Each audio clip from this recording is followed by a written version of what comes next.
Good morning to all of you. आप सभी का एक बार फिर से मैं अरुण सर ऑफिशियल क्लासेस में हार्दिक अभिनंदन और स्वागत करता हूं। आज मैं भारतीय संविधान का भाग 2 पढ़ाने जा रहा हूं। जैसा कि आप जानते हैं कि पिछली वीडियो में मैंने भारतीय संविधान के भाग 1 पर चर्चा किया था। भारतीय संविधान के भाग 1 अर्थात नाग नागरिकता, जो कि भारतीय संविधान का भाग 2 है, और भारतीय संविधान का भाग 1 जिसमें हम चर्चा किए थे संघ और उसके राज्य क्षेत्रों के बारे में। ठीक, तो भारतीय संविधान के भाग 1 में कौन से 1 से 4 तक अनुच्छेद शामिल था। ठीक, और आज जो मैं पढ़ाने जा रहा हूं वो भारतीय संविधान का भाग 2।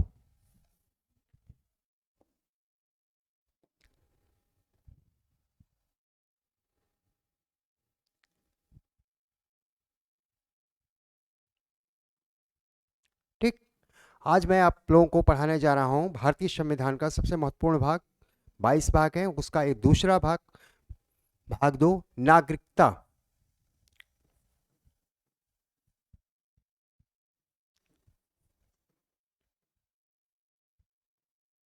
सिटीजनशिप।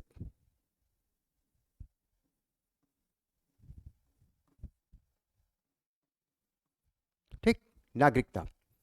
तो आज मैं आप लोगों को भारतीय संविधान में नागरिकता से संबंधित क्या प्रावधान दिए गए हैं उस पर हम लोग चर्चा करेंगे। तो सबसे पहले बात उठती है कि नागरिकता क्या है, नागरिक कौन है, नागरिकता क्या है, नागरिक कौन है। तो आप थोड़ा सा पाश्चात्य राजनीतिक चिंतक थोड़ा सा पढ़े होंगे तो अरस्तु, जो कि महान पाश्चात्य राजनीतिक चिंतन थे, अरस्तु को, जिनको भारतीय राजनीति व्यवस्था में बहुत से ऐसे प्रावधान हैं जो कि अरस्तु से प्रेरित हैं। ठीक है, और क्योंकि अरस्तु क्या था, मध्यम मार्ग वाला था। ठीक है, तो कहने का तात्पर्य यह है कि सबसे पहले पाश्चात्य राजनीतिक चिंतन अरस्तु ने नागरिकता संबंधी अपना विचार दिया था। ठीक, तो उसने सबसे पहले, आप जानते होंगे कि उस समय नगर राज्य हुआ करते थे, छोटे छोटे राज्य हुआ करते थे। उसी परिस्थितियों में अरस्तु ने क्या किया, अपना नागरिकता संबंधी अपना क्या किया, विचार प्रस्तुत किया। उसने यह बताया कि कोई नगर राज्य है या कोई देश है, कोई नगर राज्य है या देश है, मान लीजिए यूनान है,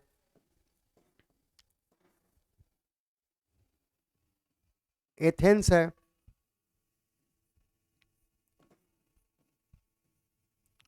ठीक, एथेंस है। तो एथेंस एक नगर राज्य था। इसी संदर्भ में उस समय क्या थे, यूनान में क्या थे, छोटे छोटे, यूरोप में छोटे छोटे राज्य थे। एथेंस था, स्पार्टा था, उस तरह से, यानी छोटे छोटे राज्य थे, उसमें एथेंस था। तो इसी संदर्भ में अरस्तु ने कहा कि कौन नागरिक होंगे, यानी उसका मानना था कि एक नगर राज्य में रहने वाले सभी लोगों को हम नागरिकता का अधिकार नहीं दे देंगे। कुछ नागरिकता के लिए जो क्या होंगे, शर्तें होंगी, उसी आधार पर हम किसी व्यक्ति को नागरिक, उस देश का, उस नगर राज्य का नागरिक हम स्वीकार करेंगे। ठीक है, तो अरस्तु ने बताया था, जैसे अरस्तु के समय आप देखे होंगे कि अरस्तु के नगर राज्य में दास हुआ करते थे। दास विदेशी राज्य के, विदेशी राज्य के लोग भी शासन करते थे, विदेशी राज्य के लोग भी निवास करते थे। इसके अलावा महिलाओं महिलाओं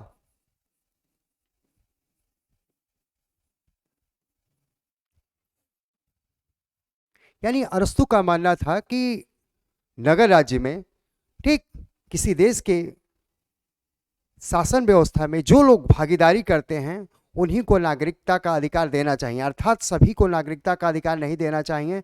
उन्होंने कहा कि हम दासों को नागरिकता नहीं दे सकते हैं, क्योंकि दास कभी भी निर्णय प्रक्रिया में, डिसीजन मेकिंग में भाग नहीं लेते हैं। ठीक, या न्यायपालिका में भाग नहीं लेते हैं, उनको हम नागरिकता का अधिकार नहीं देंगे।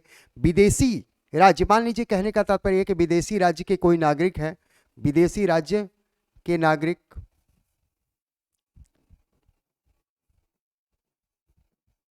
ठीक है, किसी नगर राज्य में, देश में यदि कोई विदेश का व्यक्ति रहता है तो क्या उसको नागरिकता देनी चाहिए? तो अरस्तू ने कहा कि उसकी नागरिकता क्या करनी चाहिए? नहीं देनी चाहिए। फिर महिलाओं को भी, जैसा कि आप जानते हैं कि प्राचीन काल से ही महिलाओं के साथ भेदभाव किया जाता रहा है और मुख्य धारा से वो महिलाएं क्या थी? कटी थी। तो अरस्तू ने भी महिलाओं को क्या किया? नागरिकता का अधिकार नहीं दिया। तभी से ये चर्चा का विषय रहा है, प्राचीन काल से ही, पाश्चात्य काल से ही यह चर्चा का विषय रहा है कि किसको नागरिकता का अधिकार किसको दिया जाए और किसको नहीं दिया जाए। उसी संदर्भ में हम आज आपको नागरिकता पढ़ाएंगे, जो कि भारतीय संविधान निर्माताओं ने भारतीय संविधान के भाग 2 में नागरिकता संबंधी क्या किए थे? प्रावधान किए थे। क्लियर हो गया? अब देखते हैं सिटीजनशिप।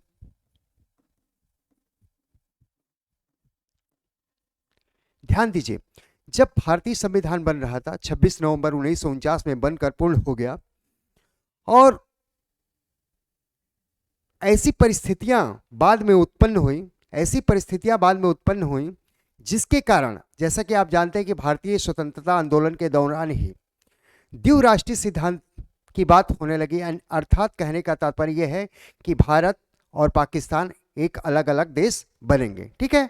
तो जैसा कि आप जानते हैं कि क्या होता है कि भारत को स्वतंत्रता मिलती है, और भारत को स्वतंत्रता जब मिलती है तो उसी समय क्या होता है? भयंकर, यानी कि पाकिस्तान को अलग करने के लिए, कि यानी भारत और पाकिस्तान अलग अलग देश बने, उसके लिए क्या होते हैं? बहुत से भयंकर दंगे होते हैं। पश्चिम बंगाल से बंगाल दंगे होते हैं, यानी पूरा देश जल उठा दंगों में कि भारत और पाकिस्तान, यानी इसी के परिणति स्वरूप भारत का विभाजन हुआ। भारत और पाकिस्तान एक क्या हुआ? दो नए अधिराज्य बने। क्लियर हो गया? अब क्या हुआ कि जब भारत और पाकिस्तान का विभाजन किस आधार पर हुआ? अधिकतर आप जानते हैं कि मुस्लिम, हिंदू और मुस्लिम आबादी के आधार पर ही क्या हुआ? भारत और पाकिस्तान का क्या हुआ? विभाजन हुआ। अब ध्यान दीजिए थोड़ा सा,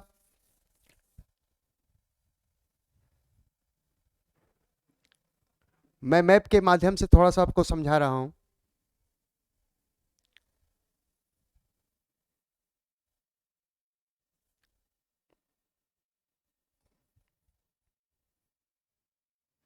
ठीक,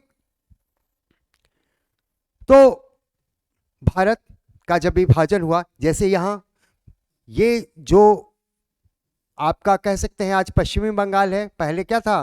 पूर्वी बंगाल था। ठीक, ये मुस्लिम बहुल्य क्षेत्र था। असम का सिलहट जिला भी मुस्लिम बहुल्य क्षेत्र था। इधर आप देखते हैं कि सिंध और बलूचिस्तान, यानी इन क्षेत्रों को क्या किया गया? ये पाकिस्तान कहा गया, ये पाकिस्तान को दे दिया गया इस क्षेत्र को, और इस क्षेत्र को क्या कर दिया गया? पाकिस्तान को दे दिया गया। तो क्या हुआ कि जब विभाजन हुआ, भारत का विभाजन हुआ, यानी कि बहुत से इतने दंगे भयंकर रूप से फैल गए कि एट लास्ट फाइनली क्या होता है? भारत का विभाजन होता है मुस्लिम आबादी और हिंदू आबादी के दृष्टिकोण से। आप देखिए कि जहां जिन एरिया में मुस्लिमों की संख्या ज़्यादा थी, वो एरिया क्या कर दिया गया? पाकिस्तान को दे दिया गया। ये एरिया जो मुस्लिमों की थी, सिंधु था, बलूचिस्तान था, ये वाली एरिया किसको दे दी गई? पाकिस्तान को। यानी जिस समय पाकिस्तान बना, एक पूर्वी पाकिस्तान कहा जाता था। ठीक, पूर्वी पाकिस्तान, जिसको हम क्या कहते हैं आज? बांग्लादेश कहते हैं। यानी 1971 में यही पूर्वी पाकिस्तान, 1971 में क्या बनता है? बांग्लादेश बनता है। ठीक, बांग्लादेश नामक एक नया देश बनता है 1971 में। अब ये मुस्लिम बहुल्य क्षेत्र था, ये दोनों, ये पाकिस्तान में चलेंगे और ये था क्या? भारत में। और इसके अलावा जो भी लोग थे यहाँ के, तो जब भारत और पाकिस्तान अलग अलग देश बन गया तो यहाँ भारत में बहुत से मुस्लिम थे जो पाकिस्तान चले गए। ठीक है, और बहुत से लोग थे जो क्या हुए? जो यहाँ थे, रहते थे, यानी मुस्लिम बहुल्य क्षेत्रों में, वो कहाँ आ गए? भारत में आ गए। इन्हीं परिस्थितियों में भारत संबंधी नागरिकता का जो प्रावधान किया गया, इसका भी प्रभाव था। ठीक है, तो इसी संदर्भ में हम भाग 2 को पढ़ेंगे, इस को ध्यान में देते हुए। ठीक है, और जैसा कि आपको मालूम है कि देसी रियासतें थी, वो क्या हुई? कुछ भारत में मिल गई, कुछ पाकिस्तान में मिल गई। ठीक, तो ये उस समय की परिस्थिति थी। इसको देखते हुए क्या हुआ? इसको देखते हुए भारतीय और नागरिकता संबंधी पर प्रावधान भारतीय संविधान के भाग 2 में किया गया। ठीक, क्लियर? अब पढ़ते हैं सभी अनुच्छेदों के बारे में।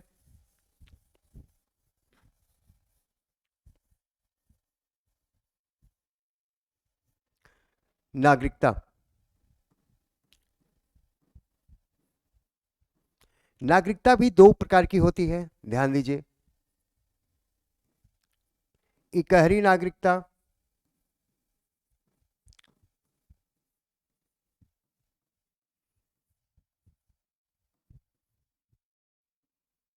ठीक है, इकहरी नागरिकता और दोहरी नागरिकता।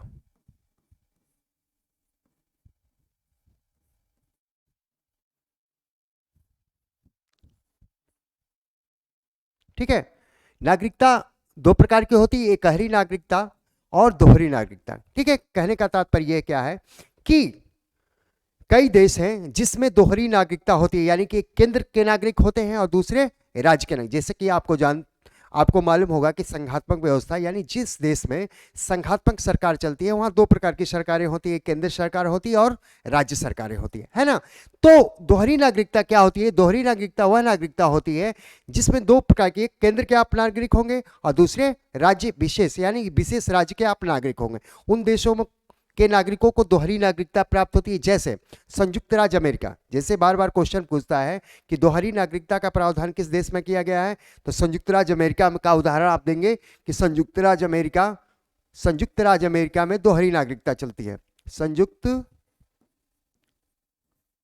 राज्य अमेरिका, ठीक है, संयुक्त राज्य अमेरिका में क्या होती है? दोहरी नागरिकता का प्रावधान है। ठीक, और एकहरी नागरिकता, यानी कि जिसे एकहरी नागरिकता, कोई देश है उसमें दो प्रकार के नहीं कि केंद्र के नागरिक होंगे आप राज्य के, यानी पूरे देश के सिर्फ आप एक ही नागरिक है। तो इसमें भी है, जरूरी नहीं कि सभी संघात्मक देशों में, यानी संघात्मक शासन प्रणाली जहां चल रही है वहां दोहरी नागरिकता है। जैसे भारत हो गया, भारत भी एक संघात्मक देश है ना। जैसा कि आप कल पढ़ाए थे कि India that is Bharat shall be union of state, यानी भारत क्या है? राज्यों का संघ है। और यहाँ संघात्मक शासन व्यवस्था भारत में क्या करती है? सर्वाइव करती है, चलती है। लेकिन यहाँ दोहरी नागरिकता नहीं दी गई है ना। यहाँ दोहरी नागरिकता नहीं होती कि केंद्र की अलग होगी और राज्य सरकार की अलग होगी, राज्य की अलग होगी। यहाँ भारत में क्या है? एकहरी नागरिकता प्रदान की गई है। और जैसा कि यह एकहरी नागरिकता और दोहरी नागरिकता का बहुत परिस्थितियों का भी असर पड़ता है। जैसे आप देखे होंगे कि संयुक्त राज्य अमेरिका का जो संघ है वो फेडरेशन का रूप है, यानी वह जो संघ बना है वह समझौतों के परिणाम स्वरूप है। राज्य और केंद्र दो प्रकार की सरकारें चलती है, तो यानी राज्यों के समझौतों के परिणाम स्वरूप क्या होता है? वहां की संघीय व्यवस्था का निर्माण होता है। जबकि भारत में ऐसा नहीं होता है, राज्यों ने आपस में मिलकर कोई समझौता नहीं किया। यहाँ क्या है, यानी प्रशासनिक दृष्टि से भारत बहुत बड़ा देश है। और जैसा कि आप जानते हैं कि कहा भी जाता है कि भारत क्या होता है? विविधताओं का देश है, कंट्री ऑफ डाइवर्सिटी, यानी हमारा देश क्या है? विविधताओं के देश है। और यानी पूरा भारत में विभिन्न प्रकार की संस्कृतियां क्या करती हैं? अपना कार्य करती हैं और विभिन्न प्रकार की संस्कृतियां प्रचलित है। फिर भी हम क्या कहा जाता है? विभिन्नताओं में एकता का प्रतीक क्या है? भारत है। तो यहाँ पूरे देश को समन्वित करने के लिए और इसी उद्देश्य से यानी भारत में एकहरी नागरिकता का प्रावधान किया गया है। ठीक है, तो एकहरी नागरिकता का प्रावधान हम कहाँ के संविधान से लिए हैं? ब्रिटेन के संविधान से। ब्रिटेन के संविधान से हम क्या है? प्रेरित है एकहरी नागरिकता। समझ में आ गए? एकहरी नागरिकता और दोहरी नागरिकता। एकहरी नागरिकता यानी पूरे देश में क्या होती है? सिर्फ एकहरी नागरिकता, एक व्यक्ति पूरे देश का एक ही नागरिक होता है, ठीक, नागरिकता। और जबकि दोहरी नागरिकता उन देशों में पाई जाती है, अधिकतर संघात्मक देशों में, जैसे संयुक्त राज्य अमेरिका में, कि आप केंद्र के भी नागरिक होते हैं और राज्य के भी नागरिक। क्लियर हो गया? ठीक, अब चलते हैं।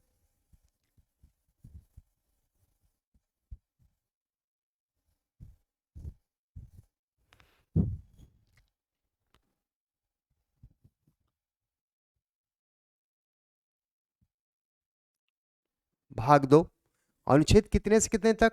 अनुच्छेद 5 से 11 तक। ठीक है, भारतीय संविधान का भाग 2 में कितने अनुच्छेद है? अनुच्छेद 5 से 11 तक का प्रावधान किया गया है। ठीक है, और किसके लिए प्रावधान है? नागरिकता का।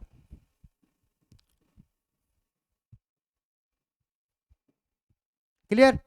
यानी भारतीय संविधान के भाग 3 में, ठीक है, भाग 3 में नागरिकता का प्रावधान है। उसमें कितने अनुच्छेद हैं? अनुच्छेद 5 से लेकर 11 तक अनुच्छेदों के माध्यम से, ठीक ठीक है, प्रावधान किए गए। कैसे? अब ध्यान दीजिए, अनुच्छेद, प्रत्येक अनुच्छेदों को हम क्या करेंगे, उसका वर्णन करेंगे और ध्यान देंगे। अनुच्छेद 5 क्या कहता है, ध्यान दीजिए, अनुच्छेद 5 क्या कहता है? अनुच्छेद 5 कहता है, यानी नागरिक कौन होगा, कहने का तात्पर्य है कि भारत का नागरिक कौन होगा। तो पहला अनुच्छेद फर्स्ट कहता है कि जन्म से, ठीक है, अनुच्छेद 5 कहता है कि जन्म से ही, कहने का तात्पर्य यह हुआ कि जिसके माता पिता, ठीक है, जिसके माता पिता दोनों भारतीय हों, ठीक, जिसके माता पिता दोनों भारतीय हों, उनको जन्म से ही नागरिकता प्रावधान, नागरिकता का प्रावधान किया गया। अनुच्छेद 5 कहता है कि जन्म से नागरिकता, जन्म से नागरिकता,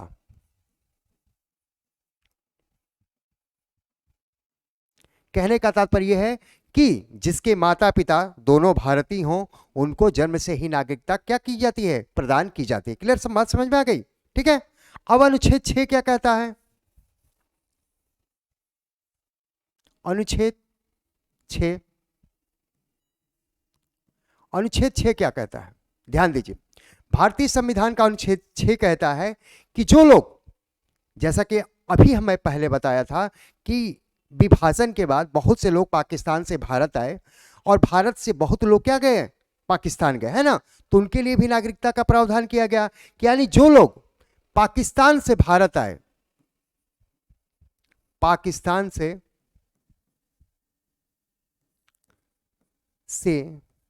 भारत आए,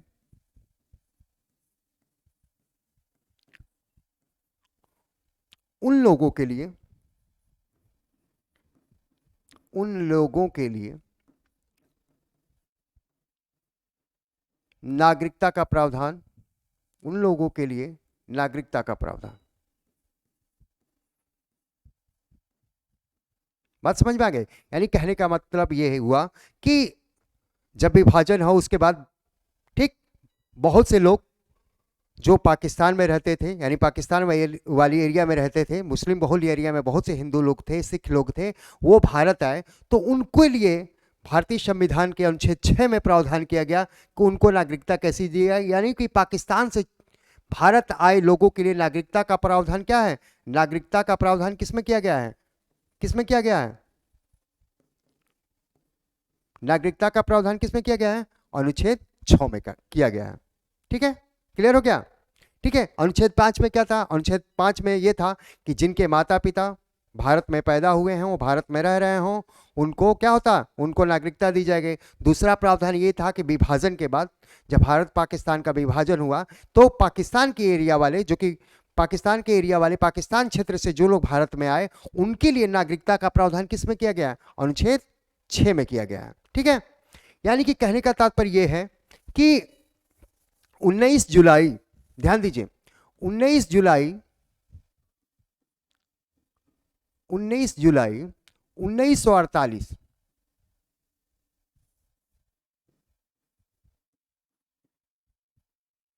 19 जुलाई 1948 तक, यानी जो लोग भी पाकिस्तान से भारत आ गए, उनको नागरिकता क्या कर देंगे, दे देंगे। यानी कि भारत और पाकिस्तान के विभाजन के बाद, भारत पाकिस्तान के विभाजन के बाद जो लोग 19 जुलाई 1948 तक क्या किए, भारत में आ गए, है ना, आवर्जन कर गए, आ गए, उनको क्या कर दी गई, नागरिकता दे दी गई अनुच्छेद 6 के माध्यम से। ठीक है। अब अनुच्छेद 7 क्या है, ध्यान दीजिए,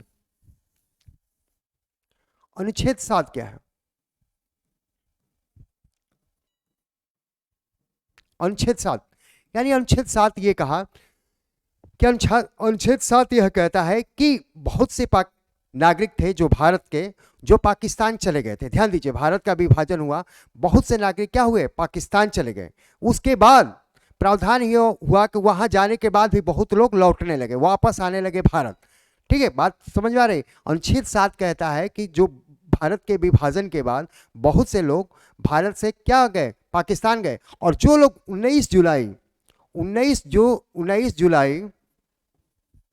1948 से पहले, 1948 से पहले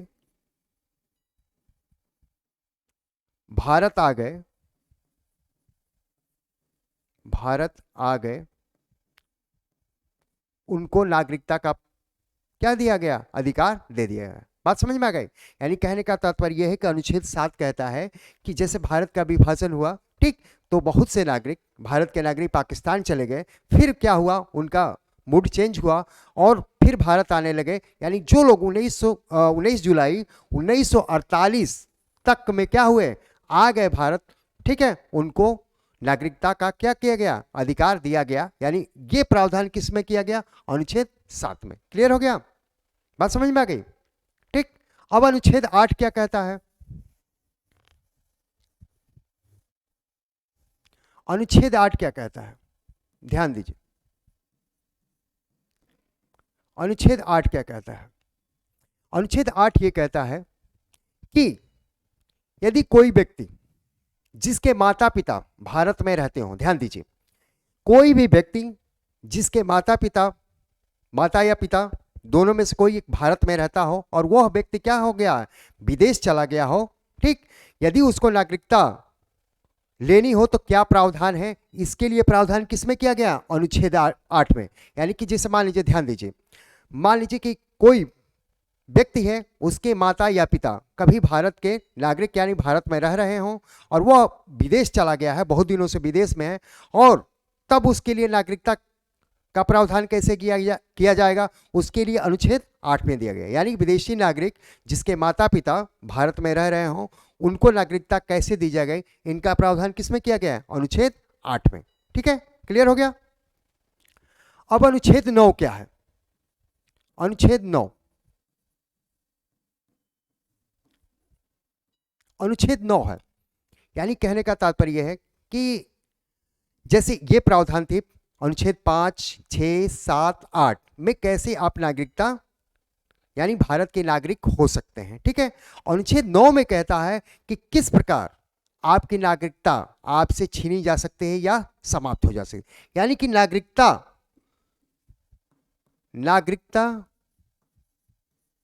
को किन परिस्थितियों में किन परिस्थितियों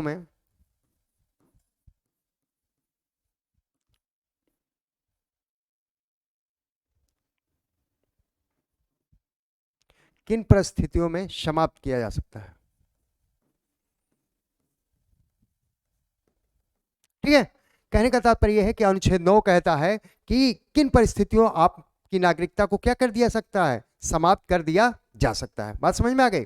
यानी कि देखिए, आपको नागरिकता से वंचित किन किन परिस्थितियों में किया जा सकता है। पहली परिस्थिति ये, ध्यान दीजिए, पहली परिस्थिति ये कि आप भारत के नागरिक हैं और फिर किसी दूसरे देश की नागरिकता स्वीकार कर लेते हैं। जैसे मान लीजिए आप भारत में रहते हैं, जाकर संयुक्त राज्य अमेरिका में बस गए और वहां की नागरिकता ले लिए, तो आपकी स्वतः क्या हो गई, नागरिकता क्या हो जाती है, समाप्त हो जाती है। बात समझ में आ गई। यदि आप किसी विदेशी नागरिकता ग्रहण करते हैं तो आपकी नागरिकता क्या हो जाती है, समाप्त हो जाती है। दूसरा ये प्रावधान कि यदि आप स्वतः भारत की नागरिकता समाप्त करना चाहते हैं कि हम भारत के नागरिक नहीं रहना चाहते हैं तो समाप्त हो सकती है। और तीसरा ये कि यदि आप देश के यानी भारत के सुरक्षा एवं अखंडता की दृष्टि से आप गलत कार्य कर रहे हैं या विदेशी राष्ट्र जो शत्रु राष्ट्र है आप उसका सहयोग कर रहे हैं, यानी कि कहने का तात्पर्य यह है कि देश विरोधी गतिविधि में यदि आप शामिल होते हैं, ठीक, एंटी नेशनलिज्म में शामिल होते हैं, एक्टिविज्म में, यानी कि कहने का तात्पर्य यह कि यदि आप देश विरोधी ताकतों को आप क्या कर रहे हैं, सहयोग कर रहे हैं, तो उस समय आपकी भारत की नागरिकता क्या कर सकती है, की जा सकती है, आपको समाप्त की जा सकती है। बात समझ में आ गई। तो कहने का तात्पर्य यह है कि अनुच्छेद 9 ये प्रावधान करता है, भारतीय संविधान का अनुच्छेद 9 ये प्रावधान करता है कि आपकी नागरिकता किन किन परिस्थितियों में क्या कर दी जा सकती है, समाप्त की जा सकती है। पहला ये कि यदि आप किसी विदेश की नागरिकता यानी संयुक्त राज्य अमेरिका, ब्रिटेन, चाहे कहीं किसी देश की नागरिकता ग्रहण कर लेते हैं तो स्वतः भारत की नागरिकता से आप क्या हो जाएंगे, वंचित हो जाएंगे। दूसरा, आप खुद ही और भारत की नागरिकता स्वतः से नागरिकता समाप्त करना चाहते हैं तो समाप्त हो सकता है। तीसरी, यदि आप देश विरोधी यानी राष्ट्र विरोधी कार्य कोई भी करते हैं जो देश की एकता और अखंडता में बाधा पहुंचाती है तो भी आपकी नागरिकता क्या हो गई, समाप्त की जा सकती है। ठीक है, क्लियर हो गया। अब आते हैं अनुच्छेद 10। अनुच्छेद 10 क्या है?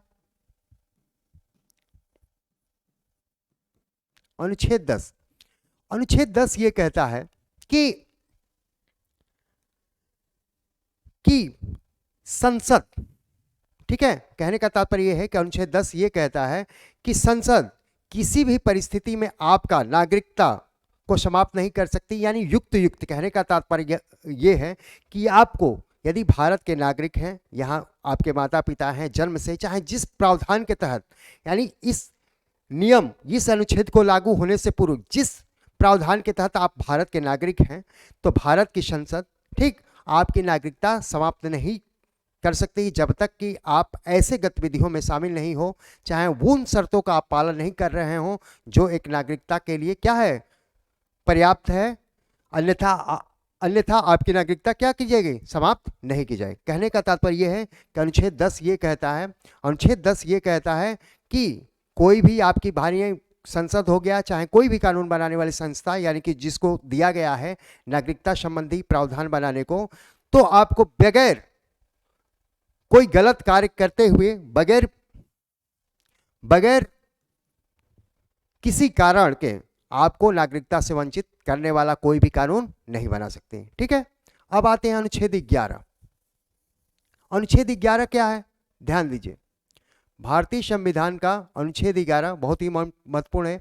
अनुच्छेद 11 कहता है, भारतीय संविधान का अनुच्छेद 11 भाग 2 का अनुच्छेद 11 यह कहता है कि नागरिकता संबंधी अधिकार, शर्तें क्या क्या होना चाहिए, नागरिकता कैसे खत्म की जा सकती है, इन सभी का प्रावधान किसमें किया गया है, अनुच्छेद 11 में। और शक्ति किसको दी गई है, संसद को। यानी कि कहने का सीधा सा मोटा अर्थ है कि नागरिकता पर कानून बनाने का अधिकार किसको है, संसद को दिया गया है। अनुच्छेद 11 के तहत भारतीय संविधान में निर्माताओं ने संसद को यह अधिकार दिया कि नागरिकता संबंधी क्या कर सकते हैं, आप कानून बना सकते हैं, नागरिकता संबंधी जो प्रावधान है उसमें संशोधन कर सकते हैं। तो ये शक्ति किसको दी गई है, संसद को दी गई है।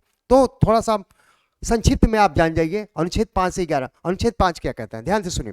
भारतीय संविधान का भाग 2 का अनुच्छेद 5 कहता है कि यदि कोई भी व्यक्ति जिसके माता पिता भारत में रहते हों, ठीक, जिसका जन्म भारत में हुआ, उसको क्या होगी, नागरिकता मिल जाएगी, यानी वो ऐसे व्यक्तियों को नागरिकता प्रदान की जाएगी। ठीक। अनुच्छेद 6 कहता है कि भारत के विभाजन के बाद जो लोग पाकिस्तान से भारत आए, ठीक, यदि 19 जुलाई 1948 से पहले तक, मतलब 19 जुलाई 1948 तक भारत आ गए, उनको नागरिकता दे दी जाएगी। ठीक।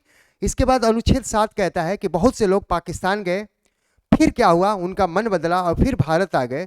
यदि वो 19 जुलाई 1948, यानी वो बाउंड्री लाइन है, यदि वो फिर भारत आ गए तो उनको नागरिकता दे दी गई। ठीक है, यानी नागरिकता देने का प्रावधान किया गया। क्लियर हो गया।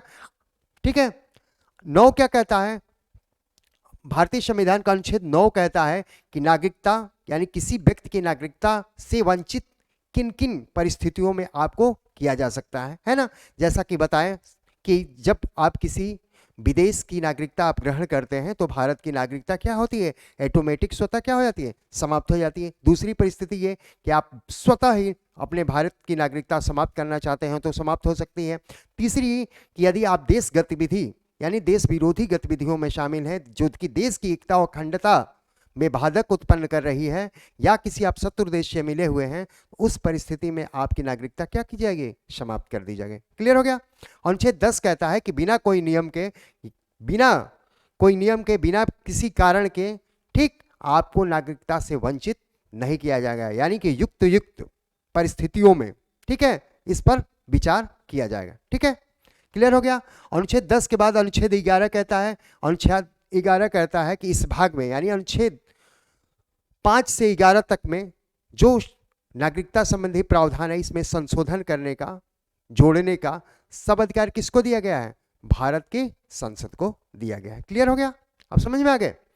इसी अनुच्छेद के माध्यम से, यानी कहने का तात्पर्य यह है कि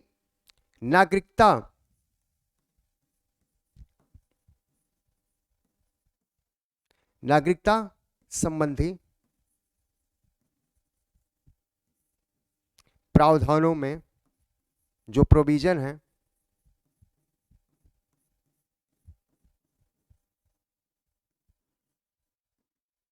प्रोविजन है संशोधन का अधिकार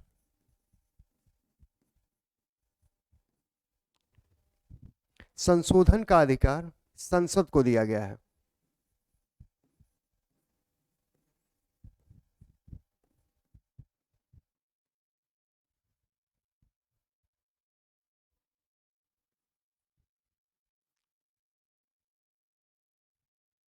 ठीक है, अनुच्छेद 11 संसद को यह शक्ति देती है कि वो नागरिकता में क्या कर सकता है, संशोधन करता है, परिवर्तन कर सकता है। यानी कि अनुच्छेद 5 से 11 में संशोधन करने का अधिकार किसको दिया गया है, संसद को दिया गया है। ठीक है, क्लियर। अब इसी अनुच्छेद के तहत, इसी के अनुच्छेद के तहत क्या हुआ, संसद ने एक कानून बनाया जिसे नागरिकता, ठीक है, नागरिकता अधिकार अधिनियम 1900 क्या कहते हैं, 55।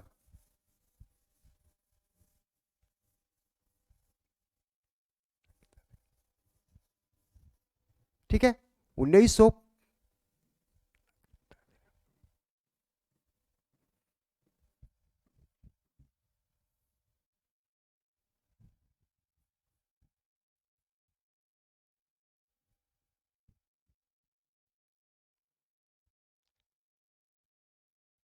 1955। यानी कि जैसा कि आप जानते हैं और अभी हमने पढ़ाया कि अनुच्छेद 11 के माध्यम से भारत की संसद को यह शक्ति प्राप्त है कि वह नागरिकता में संशोधन कर सकती है, प्रावधान कर सकती है। यानी कि यह शक्ति किसको दी गई है, संसद को। इसी शक्ति के तहत नागरिकता अधिनियम 1900, भारत नागरिकता अधिनियम 1955 बना। ठीक है, भारतीय संसद ने बनाया भारतीय नागरिकता अधिनियम, भारतीय नागरिकता अधिनियम 1955। ठीक है, भारतीय नागरिकता अधिनियम 1955 बना।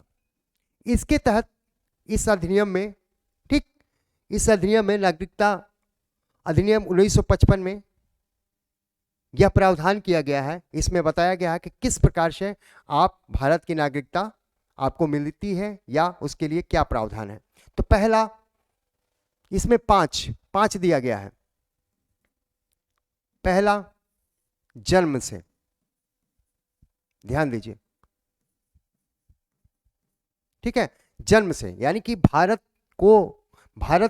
में आपको नागरिकता किन किन तरीकों से दी जाती है, 5 तरीके हैं। ठीक है, तो 5 तरीके से पहला, जन्म से, यानी कहने का तात्पर्य यह है कि यदि आपके माता पिता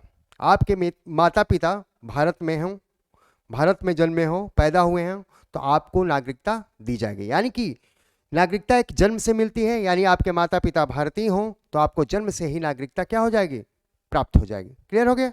यानी कि भारतीय नागरिकता अधिनियम 1955 का पहला प्रावधान है कि यदि जन्म से नागरिकता, यानी जन्म से नागरिकता दी जाती है बाई बर्थ, यानी कि यदि आपके माता पिता भारतीय हों, ठीक, यदि आपके माता पिता भारतीय हों तो आपको क्या हो गया, आपको नागरिकता प्रदान की जाएगी। ठीक है, जन्म से। दूसरा, वंश से,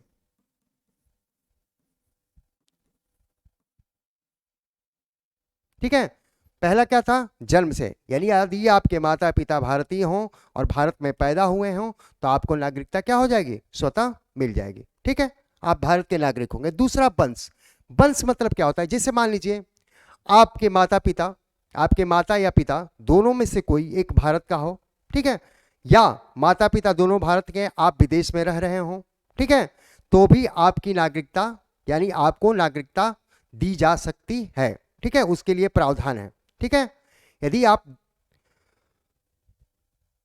आप के मूल, यानी मूल वंश कह सकते हैं कि यदि आपके माता पिता, ठीक, यदि भारतीय हों और आप विदेश में रहते हों तो आपके लिए भी नागरिकता संबंधी अधिकार क्या किया गया है, दिया गया है। यानी वंश के आधार पर भी नागरिकता आपको दी जाएगी। ठीक है, पहले जन्म के आधार पर, दूसरा वंश के आधार पर, तीसरा पंजीकरण के आधार पर, रजिस्ट्रेशन के आधार पर, पंजीकरण के आधार पर।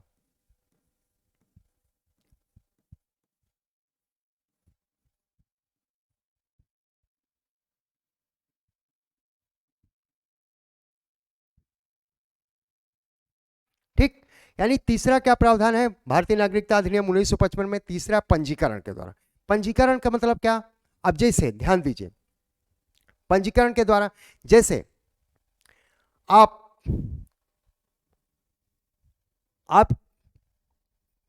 के माता पिता भारत में रहते हैं, आप लगातार 7 सालों से देश के बाहर रह रहे हो, ठीक है, 7 सालों से बाहर रह रहे हो, तो आपको पंजीकरण के द्वारा आपको नागरिकता दे दी जाएगी।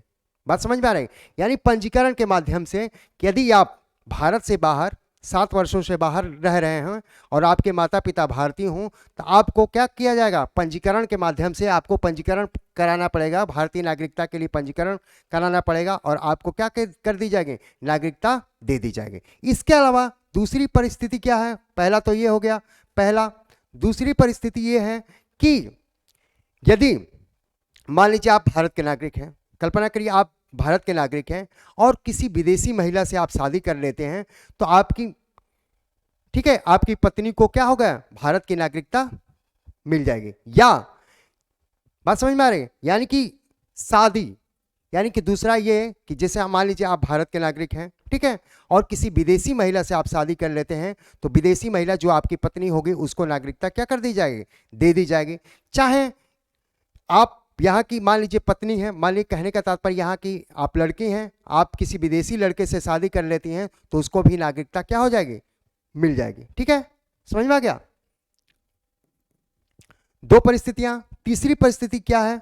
राष्ट्रमंडल देश, यानी जो भी राष्ट्रमंडल देश के नागरिक हैं, यदि भारत में रहते हों तो वो अपना पंजीकरण करा सकते हैं। ठीक है, कहने का तात्पर्य यह है कि राष्ट्रमंडल देश के नागरिकों को यदि वो भारत में रहते हों, ठीक, तो 7 साल से अधिक रहते हैं तो उनको पंजीकरण के द्वारा भारत की नागरिकता का प्रावधान कर दिया गया। यानी कहने का तात्पर्य यह क्या है कि इसमें देखिए, भारतीय नागरिकता अधिनियम 1955 में क्या है? पहला, जन्म से, यानी कि आप के माता पिता भारत में रहते हों और आपका जन्म भारत में हुआ है तो आपको नागरिकता दे दी जाएगी। ठीक है। दूसरा में प्रावधान ये क्या था? वंश के, यानी कि आपके माता पिता में से कोई एक या दोनों भारत के हों और आप विदेश में रह रहे हों, तो भी आप पंजीकरण के द्वारा भारत की नागरिकता क्या कर सकते हैं? प्राप्त कर सकते हैं। ठीक है। तीसरा प्रावधान ये पंजीकरण, रजिस्ट्रेशन उन लोगों के लिए किया गया, यानी कि जैसे कोई व्यक्ति विदेश में रह रहा हो जिसके माता पिता भारत के हों, तो वह यदि 7 साल से अधिक रह रहा है बाहर, तो वो पंजीकरण के माध्यम से उसको नागरिकता क्या कर दी जाएगी? प्रदान कर दी जाएगी। ठीक। इसके अलावा दूसरा, शादी के द्वारा, यानी आप पुरुष हैं, यदि किसी विदेशी महिला से आप शादी करते हैं तो आपको तो नागरिकता मिली ही हुई है, आपकी पत्नी को भी नागरिकता मिल जाती है। यदि आप यहाँ की क्या हैं? औरत हैं और किसी विदेशी पुरुष से शादी कर लेती हैं तो उसको भी यहाँ की नागरिकता क्या हो जाएगी? प्रदान कर दी जाएगी। या तीसरा, राष्ट्रमंडल देश के यदि नागरिक हैं, कोई राष्ट्रमंडल देश से है और भारत में क्या कर रहा है? नौकरी कर रहा है, चाहे कोई व्यवसाय कर रहा है, तो वो भी पंजीकरण के माध्यम से भारत की नागरिकता क्या कर सकता है? ग्रहण कर सकता है। ठीक है। अब आते हैं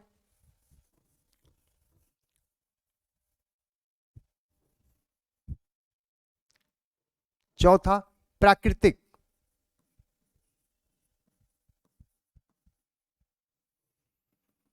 यानी कि कहने का तात्पर्य है कि भारतीय नागरिकता अधिनियम 1955 का चौथा प्रावधान यह है कि कोई भी व्यक्ति यदि भारत में 10 वर्षों से रहा हो, ध्यान दीजिए, कोई व्यक्ति जो भारत में 10 वर्षों से रहा हो, ठीक है, और भारत की, यानी कि भारतीय संविधान की 8वीं अनुसूची में जितनी भाषाएं दी गई हैं उसमें से कोई एक भाषा का वो अध्ययन करना जानता हो, बोलना जानता हो, तो वो भारत की नागरिकता के लिए पंजीकरण करा सकता है, उसको नागरिकता का प्रावधान किया गया। बात समझ में आ गई? जैसे कोई व्यक्ति है प्राकृतिक, यानी नेचुरलिटी तरीके से, यदि भारत में वह 10 सालों से रह रहा हो, भारत में कोई भी विदेश का व्यक्ति भारत में 10 सालों से रह रहा हो और भारतीय संविधान की जो कि 8वीं अनुसूची भाषा से संबंधित है उसमें कोई एक भाषा का वह जान गया हो, बात करना, लिखना या पढ़ना जान गया हो, वह भारत का नागरिक होने का अधिकारी है। पंजीकरण के माध्यम से उसको नागरिकता प्रदान कर दी जाएगी। लास्ट क्या है? अंतिम पांचवा ये अधिग्रहण क्षेत्र।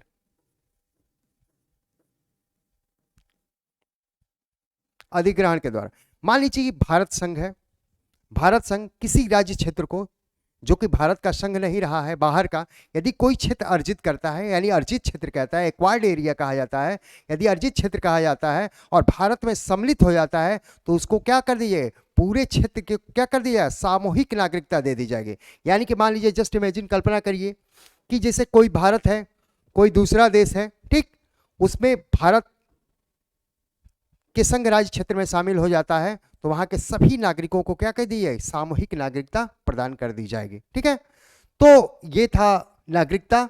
ठीक है, तो अब एक बार संक्षिप्त में आप सभी को मैं बता दे रहा हूं, जैसे कि आज आपने पढ़ा भारतीय संविधान का भाग 2। भाग 2 में कितने अनुच्छेद थे, अनुच्छेद 5 से 11। हाँ, बात समझ में आ गई, अनुच्छेद कितना था, अनुच्छेद 5 से 11। ठीक है, अब पांचों अनुच्छेदों का थोड़ा सा जान लीजिए। अनुच्छेद 5 क्या कहता है, अनुच्छेद 5 कहता है जन्म से, यानी कि कहने का तात्पर्य यह है कि यदि आपके माता पिता भारतीय हों और आपका जन्म भारत में हुआ है तो आपको नागरिकता दे दी जाएगी। ठीक, अनुच्छेद 6 क्या कहता है कि जैसा कि आप जानते हैं कि भारत का विभाजन होता है, तो उसी परिदृश्य में यह कानून अनुच्छेद तो यह है कि यदि आप विभाजन के बाद 19 जुलाई 1948 तक, ठीक है, यदि जो लोग पाकिस्तान चले गए थे, यानी पाकिस्तान में थे और भारत में आना चाहते थे, यदि 19 जुलाई 1948 तक भारत में आ जाते हैं तो उनको नागरिकता क्या हो जाएगी, दे दी जाएगी। ठीक, इसके अलावा क्या हुआ कि बहुत से लोग थे जो भारत से पाकिस्तान गए और फिर पाकिस्तान से वापस भारत में आना चाहते थे, तो उनके लिए ये प्रावधान नहीं हुआ। अनुच्छेद 7 में किया गया कि आप यदि 19 जुलाई 1948 तक भारत में वापस आ जाते हैं तो आपको नागरिकता संबंधी प्रावधान क्या कर दिया जाएगा, दे दिया जाएगा। क्या हुआ, अनुच्छेद 5, 6, 7, 8। ठीक है, 8 क्या कहता है,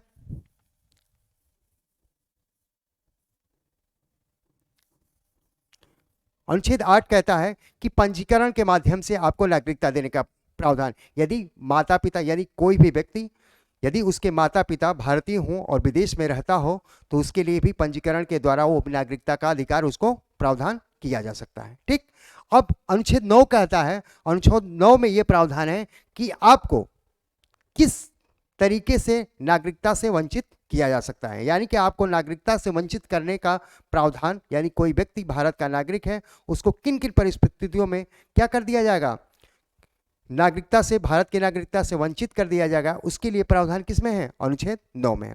अनुच्छेद 10 में यह है कि बिना किसी कारण के, ठीक है, संसद कोई भी ऐसा कानून नहीं बना सकती है जो आपकी नागरिकता को क्या करती है, समाप्त करती है, वो लिस्ट करती है। अनुच्छेद 11 में दिया गया है कि नागरिकता संबंधी जो भी प्रावधान किए गए हैं भारतीय संविधान में अनुच्छेद 5 से 11, उनमें संशोधन करने की आपात शक्ति किसको दी गई है, संसद को दी गई है। ठीक है, अब इसी संदर्भ में अनुच्छेद 11 के ही तहत संसद ने एक अधिनियम बनाया, भारतीय नागरिकता अधिनियम 1955। उसमें 5 प्रकार के प्रावधान किए गए। पहला, जन्म से। ठीक है, पहला क्या था, जन्म से। जन्म से मतलब यदि माता पिता आपके भारत में हो और आपका जन्म भारत में होता है तो आपको नागरिकता प्रदान कर दी जाएगी। दूसरा, वंश के आधार पर। वंश के आधार पर ये, यदि आपके माता पिता कोई में से एक यदि भारत का हो और यदि आप विदेश में रहते हो तो पंजीकरण के माध्यम से भारत की नागरिकता आपको क्या कर दी जाएगी, प्रावधान प्रदान कर दी जाएगी। तीसरा, पंजीकरण के माध्यम से। पंजीकरण के माध्यम से भी आप भारत की नागरिकता क्या कर सकते हैं, ग्रहण कर सकते हैं। जैसा कि हम बताएं कि यदि कोई पुरुष, ठीक, भारत का व्यक्ति है, पुरुष है, किसी विदेशी महिला से शादी करता है तो उस महिला को स्वतः ही भारत की नागरिकता मिल जाएगी। या कोई महिला है यहाँ की और किसी विदेशी पुरुष से शादी करती है तो उसको क्या होगा, नागरिकता का अधिकार मिल जाएगा। ठीक है, और राष्ट्रमंडल देशों के साथ, यदि राष्ट्रमंडल देशों का कोई व्यक्ति भारत में रहता है, व्यापार करता है या कोई नौकरी करता है, ठीक है, तो उसको पंजीकरण के माध्यम से उसको नागरिकता देने का प्रावधान किया गया है। ठीक है, बात समझ में आ गई। और ठीक है, और चौथा प्रावधान ये था कि चौथा और पांचवा प्रावधान,